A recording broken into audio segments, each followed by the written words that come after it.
estamos de volta com Marilda Castanha e Nelson Cruz. Bom, o projeto foi feito por 3 ilustradores. Um deles, Odilon Moraes, que é também um ilustrador-autor, né? Tem uma carreira brilhante, E ele, é paulista. Ele, no caso dele, é uma ilustração Ele alegre. trabalha muito com uma guarda, mas ela é densa também. Ela tem uma alegria, mas tem uma tensão, tem uma densidade. E eu acho que o Odilon, acho que nós 3 tivemos isso, mas cada um escolheu uma família de cores para trabalhar. E até essa arte mostra muito isso. Ele trabalhou muito com vermelhos e verdes, com opostos, né? E ele mergulhou muito bem nessa metáfora do teleco, que é esse coelhinho que é também que é um adolescente, uma criança, e que se transforma várias vezes ao dia, que é como todos nós, né? Uhum. Todos nós, às vezes, durante o dia, nos transformamos. Sim, vários papéis, várias situações, né? Exatamente. Uma hora você está triste, outra hora você está alegre. E o adolescente é essa montanha-russa também, né? Uma hora está lá em cima, está lá embaixo. Então, o livro tem uma aparente leveza, mas tem uma densidade muito grande. Como toda adolescência, toda infância, né? Como a vida. Como a vida, né? O lado pesado, o lado, né? Agora, e você? Por que você escolheu Bárbara? Bárbara. O feminino de Bárbara me pegou no meio do caminho, né, desse momento de escolher. Eu vi que eu estava sempre tendendo para ilustrar uma personagem feminina. E eu comecei a fazer perguntas. Por que Bárbara desejava tanto, queria tanto, engordava à medida dos desejos, né? E aí eu comecei a pensar o seguinte: Bárbara era como um rei, uma rainha, diante de um trono vazio. Então, até uma das artes... Essa aqui, eu acho que essa aqui talvez mostre bem... Nesse momento, eu comecei a eleger alguns elementos como símbolos do livro. A cadeira, que é esses tronos vazios, né? E a luva. Então, a presença da luva foi importante para mim, que era como que se eu dissesse assim, é tanto desejo que 2 mãos não bastam. Ela precisa de luvas, de mãos artificiais, né?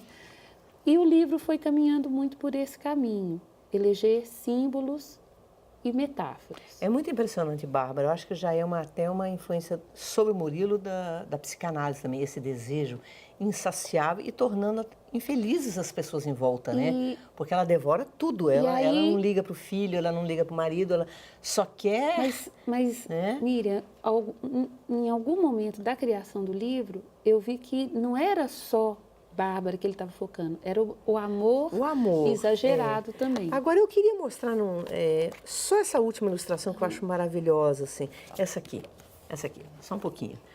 Aí, o medo que ele tem quando ela aponta o dedo para o céu, ela vai me pedir a lua, mas ela modestamente... Pede a estrela. Pede uma estrela. E ele, mais uma vez, vai em busca da estrela. Exatamente. E quando ele chega, aí vem essa conversa da imagem. Quando ele chega no céu, vamos dizer assim, ele encontra uma constelação. Isso é a minha versão. Isso já é a sua versão. Não é? Agora, e você? Você escolheu o edifício. O edifício. Por que o edifício? É tão kafkiano esse edifício, né? Essa história, interminável. A história vem muito assim de encontro a um lado urbano, né, que eu tenho, e principalmente assim que eu gosto de trabalhar 2 elementos, que é o personagem e o seu ambiente, né? E então esse conto ele é instigante assim na medida que o edifício, né, para o qual o personagem é contratado para construir, ele não tem número limitado de andares. Ele é ilimitado. Ele é ilimitado. Então, e também assim, ocorre que num determinado momento da história, o João Gaspar, que é o engenheiro, ele desiste da construção, né? Para ele não tem mais sentido fazer aquilo, né? Continuar a construir. E ele tenta convencer os operários. E ocorre a grande surpresa, né? Uma rebelião. Os operários continuam a construir sem a direção dele, ou seja, né? A obra se torna quase que autônoma, o edifício, né? Sim, sim, o coletivo domina, né, Mesmo sem domina a sentido. decisão, né? Mesmo sem sentido. Então, isso leva a gente a ter uma reflexão muito importante sobre as decisões que a gente toma no dia a dia, né? E no caso, o personagem, né, ele encanta porque ele desaparece em meio A turba, obra, vamos né? dizer. E eu quis trabalhar isso, você vê, quando eu termino a ilustração, a história, não há presença humana, só existe É interessante. Vamos mostrar essa ilustração aqui, porque acho que construção. alguns traços estão bem claros aqui, né? Assim. E que é uma referência da Torre de Babel, né? Onde eu faço a metáfora da construção, né? Aqui já não tem ser humano, só tem o próprio edifício. Só tem o próprio edifício. E aqui eu tenho a impressão que nessa gravura está muito clara a influência de Goya, por exemplo. A coisa sombria do Goya, né? Goya é um dos pintores que eu admiro muito e sempre que eu tenho que fazer alguma pesquisa ou me alimentar artisticamente, eu vou lá nas páginas dele, né, dos livros, né, e vejo as pinturas e vejo como ele acompanhava o ser humano, assim como Murilo Rubião fazia nos seus contos. Uhum. Só mais esse estudo também, que foi o estudo que se apresentou para a editora, sim. né? Esse estudo aqui que mostra esse lado sombrio, né?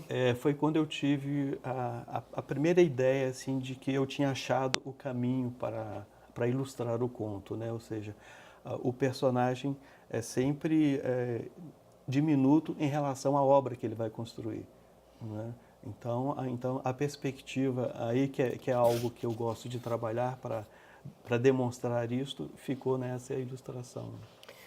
Agora é isso, né? Vocês acham assim, Murilo Rubião tem um lado sombrio também em relação ao ser humano, à humanidade, à vida.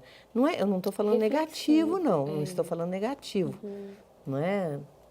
Poderia ser, mas eu acho que faz sentido ter também. Né? Porque a vida, às vezes, né? Lógico que as publicidades de margarina não mostram isso, mas a vida é difícil. Né? E o que eu fico pensando também, ele não nos poupa.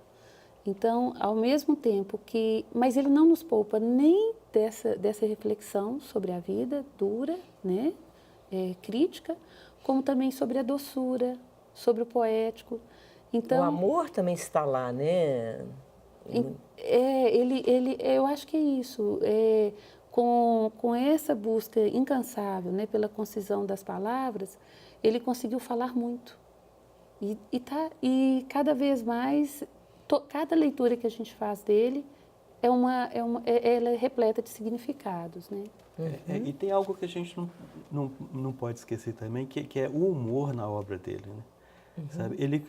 Ele conduz uma história trabalhando todos esses elementos. E o humor é um fio condutor que nos leva sempre para o próximo conto. Não é um humor escancarado, né? É um humor velado, é um humor muito sutil. Né? Eu sentia isso na leitura do Bárbara. Então, ele dava a entender que ele ia trazer o oceano para a Bárbara. Não, ele trouxe uma garrafinha. Então, esses essa detalhes, surpresa. Né, são muito importantes, né? Como, por exemplo, o morto que não quer ser enterrado. Né? Que, né, o pirotécnico Zacarias, né? O homem é atropelado e é morto, mas, de repente, ele não quer ser enterrado em qualquer lugar. Então, o morto reage. Ou seja, isso é simplesmente absurdo, mas não deixa, tem um toque de humor ali muito importante. O Murilo tem disso e, ao mesmo tempo, ainda tem um elemento do sagrado, né, na obra dele, que é as epígrafes, né? Eu vou até lembrar, vou citar rapidamente de um. Eu sei a minha de cor. Como é que é? Abre assim, o edifício. Chegará o dia em que os teus pardieiros se transformarão em edifícios. Naquele dia ficarás fora da lei. Miqueias, né? Então, ele sempre abre com uma citação bíblica. O sagrado está muito presente. Quer dizer, a vida é difícil, risível. Isso faz parte desse conjunto de incógnitas, né, que ele cria em torno do tema que ele vai tratar, né? E nisso aí a gente encontra, né, o espírito barroco, a gente encontra o mistério do Farnese, né, o artista também. Então e encontra o espírito mineiro, né, essa alma mineira, esses mistérios e essas soluções, né, que ele propõe, mas sempre através do fantástico. Né? É como se o ser humano não tivesse mesmo como ser decifrado, mas mesmo assim ele procura decifrar, né? Mas tudo, a gente pode dizer assim que é uma história de uma pessoa que procura encontrar outra pessoa. Né? Então eu vejo os contos do Murilo assim, sabe? Então, e usando tudo isso que a gente falou, né? O humor, o amor pela humanidade. Mas eu acho que ele faz um convite a que a gente se encontre também. Se encontre, porque em cada leitura dele, sobre a vida, né? E eu fazia o livro pensando realmente nisso. Até onde a gente é um pouco Bárbara, a gente é um pouco Pirotécnico Zacarias, Teleco. É um pouco ex-mágico, é um João pouco Gaspar. Teleco. Bom, a gente poderia Essa ficar falando aqui enciclopédia. muito, né, sobre o Murilo, que é um autor tão rico, tão profícuo, tão profícuo no sentido do texto, né, mas com essa obra minúscula e tão grandiosa ao mesmo tempo. Eu queria agradecer, né, a presença de vocês, vocês saírem lá de Nova Lima para vir aqui. Santa Luzia. Santa Luzia? Não é uma Nova Lima, não? Vocês mudaram? Então, agradecer a presença de vocês terem vindo e agradecer também a você que nos acompanhou até aqui, renovar sempre o nosso convite para uma próxima conversa, na próxima sexta-feira também. Até lá!